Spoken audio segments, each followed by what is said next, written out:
moram jezik stegniti, namreč tale 8. marec inštitut Nika Kovač je ideološko tako napihnjen, pa toliko ozadja tega starega feminizma, militantnega feminizma ima v sebi, da je treba vsako njihovo javno izpostavljanje, vse njihove predloge spustiti skozi nek filter, biti previden, kaj oni dajo od sebe.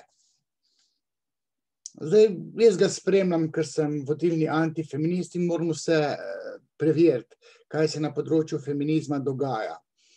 Tudi to dejavnost, ki jo ima ta inštitut, mastno financiran iz državnega proračuna, ki nima opozicije, ne, morala bi biti opozicija inštitut 40 mučenikov, ne, pa dobiti polovico njihovega proračunskega denarja. Menda inštitut dobi 6 milijonov z proračuna, 3 milijončke pa za tiste, ogrožene moške, ki se borimo, da ne bi bili popolnoma simbolno kastrirani. No, ta inštitut se je ukvarjal tudi z abortusom, s splavom. No, tam imamo pa mi pa podobno mnenje, ne, s tem, da ga one, torej te feministke, ne znajo argumentirati. To, kar sem jaz argumentiral na področju zagovora pravice žensk do splava, to je čisto druga zgodba kot tiste fore, ki jih prodajajo, ne vem, te osmomarčevske feministke, ko se nekje s Poljsko pomagajo, pa s tistimi dogajanji, pa RKC in pa tako naprej. Moji argumenti na področju splava so čisto drugi. Danes se bom pa kritično dotaknil tega predloga samo ja je ja, s katerim so one, torej te feministke, zbrale neverjetnih 6000 podpisov in mislijo, kaj so zdaj s temi podpisi naredile. Veste, kaj so naredile? Te podpisnike so prelisičile, ker ti, ki so se podpisovali pod to peticijo oziroma šli na upravno enoto, ti so mislili, da sedanji posiljevalci niso kaznovani. Ne? Zdaj, če gre kdo gledati kazenski zakonik, ga detaljno brati, boste vsi soglašali s tem, z mojo tezo, da se storilcem posilstev in podobnih spolnih prestopkov slabo piše. Tam so kazni tudi do 15 let, če se ne motim. Jaz sem se v ta zakonik poglabljal v kontekstu mobinga v času, ko je nastajal. Šel je pa v eter, v veljavo 2008. leta. Tam je opredeljeno spolno nadlegovanje in tudi posilstva. Tako, da če si posiljevalec v Sloveniji, gotov si. Ne samo, da si obsojen na par let. Ampak, ko pride posiljevalec ali pa pedofil v zapor, tam ne preživi kar tako. Silva Plut, recimo, kot nekdo, ki je ubijal ženske, se je v zaporu obesil. Takšni pritiske delajo običajni kriminalci nad pedofili, nad posiljevalci ali pa morilci žensk.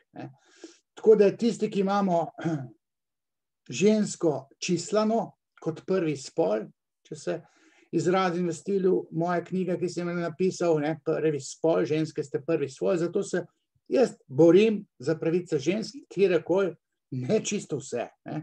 Obstajajo tudi neke pravice in ravno ta pravica, da samo ja je ja, je ena čista nebuloza. To, da je to paradigmo prisile, posiljevalec je tisti, ki prisili žensko k spolnemu aktu, ta je kaznovan. Že sedaj. Model soglasja, to je pa nova paradigma. Ne paradigma, ki se uveljavlja po celem svetu. V 9 državah je pa res ta model soglasja, ampak ne v 200, ampak v 9, zgolj 9 državah. Zdaj se Španija nekje kot 10. pripravlja, da bi šla v to smer.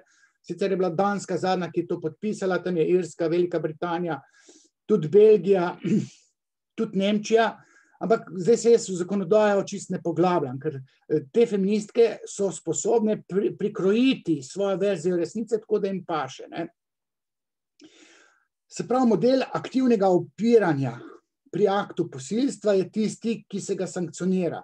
In ta model aktivnega upiranja bi ženske, torej feministke, ranjene aseksualke, med njimi tudi lezbike, bi rade zamenjale s tem afirmativnim soglasjem, se pravi privolitvijo, aktivno privolitvijo z nekakšnim ja. In samo ja je ja. Zdaj takole, jaz nisem od včeraj. Veljam tudi kar za vodilnega seksologa v Sloveniji, skozi psihoanalizo se ukvarjam tudi s spolnimi zlorabami, tudi s posilstvi, z običajnimi seksualnimi anomalijami, vem, kakšen je spolni seksualni flirt med moškim in ženskom in vem, da 95% ali pa raj 99% teh konsenzualnih seksov ne nastane skozi ja, dejme, ne? Ja, zdaj sem pa se odločila, da ti dam, ne? Nikoli ni opcija ja. In kakšne neumnosti si te feministke, aseksualke, ki blage veze nimajo, to so predvsem te mlade smrkle, imajo pa v ozadju te, kaj vem, sem poslušal intervju Tanje Renner, ne, pa teh Milica Antić-Gaber, pa Maca Jogan, ne. Sam sem bil na predavanju Mace Jogan, 2krat po 2 uri, 20 let nazaj, ne. To se mi pa že ni zgodilo, ne, jaz sem pa poslušal, ne, saj ni vedela takrat, da sem jaz, oziroma da bom postal vodilni antifeminist. Jaz imam feminizem v mezincu, zato vem, kako so te ženske ranjene, jaz jim včasih rečem moškinje, ker želijo enakost spolov in ravno skozi to spremembo zakonodaje se točno vidi, da sta spola različna, ker ženske delajo razlike med moškimi in ženskami, ker posiljevalci so moški. Koga posiljujejo? Ja, ženske. Ok, obstaja tudi gejevski posiljevalci, ki so tako z mezinčkom malo omenjeni v tem predlogu, bežno, za kamuflažo, ne, kot neka finta. In potem se te feministke sklicujejo na konvencijo Sveta Evrope, ne, ki jo moramo, ne vem, v Sloveniji po ustavi 8. pa 153. členu spoštovati. Spoštovani, ne. Mi se seveda spoštujemo, ker imamo kazenski zakonik, ki zelo sankcionira spolne delikte, prestopke, tudi posilstva ali pa predvsem posilstva. Ne, več let dobi posiljevalec kazni. Seveda je pa odvisno tudi od sodnika oziroma sodnice. Tam so pa anomalije in pride nek posiljevalec, ki je dobil samo 1 leto, ker je z orožjem grozil ženski, če mu ne bo dala in mu je dala, ne, in je bil za 1 leto obsojen, samo za 1 leto namesto za 5 in bil po parih mesecih izpuščen. To ni problem kazenskega zakonika, to je problem spodletelega samega sodstva, sodnice ali pa sodnika, ki mu je dala tako milo kazen. Ne. Se pravi, Svet Evrope mi spoštujemo in te nagraužne feministke z neko finto dodatno skušajo ljudi prepričati, da se naša zakonodaja, kazenski zakonik, ne sklada s konvencijo Sveta Evrope. Seveda se sklada. Treba je prebrati 170., 171., pa delno tudi 172. člen tega kazenskega zakonika in boste vedeli, spoznali, dojeli, da je obstoječ kazenski zakonik popolnoma normalen. In tudi ta vladni predlog, ki je sicer prvi šel skoraj da v obravnavo, potem se pa nekako umaknil zaradi nekih, ne vem kakšnih pomanjkljivosti, mogoče je predlagatelji v vladi pamet srečala in so dali prednost temu predlogu inštituta 8. marec. Ne? In zdaj se bo ta predlog obravnaval. Ne? Ta predlog je slab, vladin je boljši, čeprav tudi vladni ni ne vem kaj, ne? Ampak je boljši zato, ker tam je pa paradigma ne je ne. Se pravi, ko ženska reče ne, je to veto. Ne? Jaz bi tako po domače vulgarno rekel, Če ti reče ne, drki si ga še naprej. Dokler ne reče ja, vmes je lahko, ne vem kako, šarmiraš, včasih so rodari rekli, treba je napiti, pol padala. Seveda, ker se pohota okrepi in zdaj te ženske se bojijo svoje seksualne ustrežljivosti, ki pride na dan, ko jo moški suvereno fehta. Ne pride suveren fehtar, jo nagovarja in ona na koncu podleže. Reče ja. Torej ne reče ja, ampak obnaša se tako, kot da ji to paše. Drugi dan je pa potem, ko se strezni, pride k sebi, je pa žal. In po novi zakonodaji tega inštituta 8. marec bi te moške, lahko te ženske, ki so se premislile drugi dan, tožile, da ni rekla ja. Ne, obnašala se pa je, kot da ji to paše in seveda je v danem trenutku to pasalo. Ne, in to sklicovanje na svobodno voljo. Ne, človek, psihoanalitično gledano, ali pa tudi, če sprašujete kognitivne filozofe, recimo Olgo Markič, ne, ki je tukaj, se mi zdi, kar vodilna. Svobodne volje človek nima in je nima niti ženska.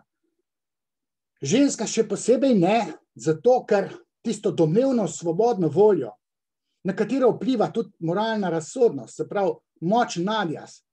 Tega močnega nadjaza, pa po Freudu, pa po Kohlbergu, ženska nima. In seveda zmaga v tem pritisku skušnjave užitka, seksualnega užitka, ono zmaga, ne? Se pravi, sklicevanje na foro svobodne volje, svobodnega konsenza, ne? Nekega afirmativnega soglasja, pa to ne obstaja. Te babure, ne, feministke, se sploh ne zavedajo, kaj pomeni svobodna volja. Ne vejo, da je ni. In ne vejo, da obstaja troslojna duševnost, v kateri je tam jaz, ki koordinira nadjaz, in mega ono, to je pa mega struktura. Ta mega struktura je pohotna in ženske se bojijo lastne pohote. In potem mi je žal, da je pristala, ampak je pristala. Izkušeni fehtari, to bo naredil vse, da jo rukne. In jo pregovori. In se ženska nesuvereno upira. Raje ne. Kot sem se jaz šalil. Ne? Star fukači so vedeli, kako je treba žensko nagovarjati in na koncu vsaka ženska bolj ali manj podleže. Ne? Potem mi je pa žal, tudi pride do nezaželjenih nosečnosti pa tako naprej. Ne, to je problem rase homo sapiens. Seveda je to problem, ampak ne moramo vsakega problema reševati z zakoni. Ne da se. In potem te naše feministke, neizkušene mladenke, tam v 8. marcu, govorijo, da je ta model, ki ga imamo mi v kazenskem zakoniku in model prisile, da je to zastarel model. Tam lepo suvereno reče, to je pa zastarelo. Ne? 9 držav ne, ima pa drugačen model, ja pa ostalih 200. Ne? Zato, spoštovani, bodite kritični do tega modela, zato ker v tem modelu ni nobene moške logike. Ne, da ni moške logike. Osnutke so snovale ženske. Ne, ranjene duše in tisti feministični podmladek, sploh še živeti niso začeli, sploh neke seksualne kilometrine nimajo, da ne vejo, kako to je. Ko te tam moški fehta in ti pol zapaše, pol ti je pa žal, kar smo dala. In zdaj boš ti lepo iz njega razglasila, da je posiljevalec. In spoštovani pravniki in pravnice tega ne smete dovoliti. Zato, ker se ritual libidinalnih kontaktov, flirta, druženja popolnoma poruši in je v neskladju z osnovnimi zakonitostmi, libidinalnimi zakonitostmi, po katerih funkcionira seks, ne, flirt, dvorjenje, fehtanje, nastavljanje. Ženska nikoli, tudi kadar reče ne, ni suverena, ker ono želi uživati.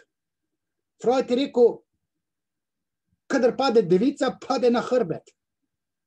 Jaz bi rekel, pa ponovadi, da še noge ne razen. Zato, ker ono to dela. Ne? In mislim, da je tudi Freud rekel, predstavil, ne vem točno kje, mogoče bom šel celo nekje iskati to. Ko je Freud poklical na pomoč nek primer, ko je sodnik izrekel kazen nekemu posiljevalcu, tožila ga je pa seveda žrtev, ženska, češ da je posilil, je storil silo in je naložil torej, posiljevalcu kazen, kaj bi rekel, par tisoč evrov, recimo, ne? In pa je pa še rekel, zdaj jih pa lahko nazaj ukradete, tej ženski. Ženska se je pa branila in ni spustila tistega denarja. Potem je pa sodnik rekel, no, če bi se vi toliko branili tega posilstva, kot ste se branili pri tem, da ohranite ta denar, potem vam ne bi mogel sile narediti. Ne? Ampak to je dokaz samo v tem, da ta libidinalno pohotni del, tudi v ženski duševnosti, ima svoje pohotne zakonitosti. Nadja ženske pa šibek in se jo da pregovoriti. In zdaj bi ženske rade zakonsko našle finto, obvod, po katerem bi te moške, ki so se jim tako rekoč predale z konsenzom, tihim, ne, da bi se te moške, nadlegovalce, posiljevalce, kaznovalo dan potem ali pa 3 mesece potem. Poznam takšne primere, ko je bilo ženskam čez 3 mesece žal, da se mu je predala. Bil je pa zelo, kako bi rekel, pohotno nergal, vsiljiv in jim je popustila. Ampak potem je pa cela logika bila pa taka, jo me je posilil. Ja, ne, ljubica draga, pustila si se, ker onemu to paše. In zdaj po tej logiki bo polovica moških, ki so prišli z nekimi fintami do seksa, bilo razglašenih za posiljevalce. In to se dogaja po tistih državah, 9, ki ima zdaj to, to zakonodajo, ne prisilo, ampak model soglašja. V teh 9 državah se je statistika posilstev enormno dvignila. Naši pravniki so šlo to preverjati in so rekli, to pri nas ne bi bilo posilstvo. To pri nas ne bi bilo posilstvo. 2 do 5 krat je več posilstev v teh novih državah. 2 do 5 krat. Mama bo malo počakala. A razumete, da ni tako enostavno in čustveno kontaminirano govoriti o posiljevalcih, ki so seveda obsojena vredni, ampak sprememba zakonodaje pa ne sme biti kontaminirana v afektu z emocijami. Tisti, ki so 2.8 napisali ta kazenski zakonik, so točno vedeli, da je posilstvo en velik prekršek, ki je potreben kazni. In so to opredelili. Zdaj se pa najdejo tiste ranjene duše, polovica teh feminist veste, da je seksualno zblojenih, v smislu čudno oče, čudna primarna družina ali pa spolna zloraba. In s tem svojim hendikepom, frustracijo, travmo, kontaminirajo družbo s svojimi nebulozami. Zdaj pa, spoštovani, če ste približno razumni, boste bili zelo previdni, ko boste, govorim pa zdaj apel na poslance, ko boste motrili predlog Inštituta 8. marec. Predlog vlade je bistveno boljši, se pravi ne je ne in ne kot veto, čeprav je še boljša pa sedanja zakonodaja, sedanji kazenski zakonik. To sem moral povedati, ker sem šel prebrati vse argumente, brati ustavo, Evropsko konvencijo, predlog inštituta. In vidim, da je predlog simptomatski. Ženske se bojijo, oziroma rade bi prevalile tisto svojo pohoto, ki jo momentalno vladuje, da mu preda svoje telo na uživanje. Tega dejstva, se pravi, te lastne krivde, ko se mu nesuvereno brani, se pravi, ne da reče ja, tudi nesuvereno reče ne, ker sploh ne reče ne, ali pa reče raj ne, potem pa podleže in noče sama sebe kaznovati, hoče kazen prevaliti na moškega, ki je tako vneto, suvereno fehtal, ne? In ga razglasi za posiljevalca. In zdaj bi te moški, katerih dolžnost je, da fehtajo. In normalnim ženskam to paše. Ampak v enem trenutku pa vendar reče, čak mal, drki se ga še naprej, nisi tak car, da bi ti dala. In ti daš glavo dol čez car in greš. In narediš vse, da je boš očaral. Ne boš ji pa silo naredil. Ker če ji narediš silo, si posiljevalec in si zaslužiš kazen. In to sem izpovedal tudi feministka, ne? So modrovali zančne in Zoom konferenci. Jaz sem rekel, tiste profesor bi jaz za jajca obesil. Sem testosteronski. Dosti bo tole.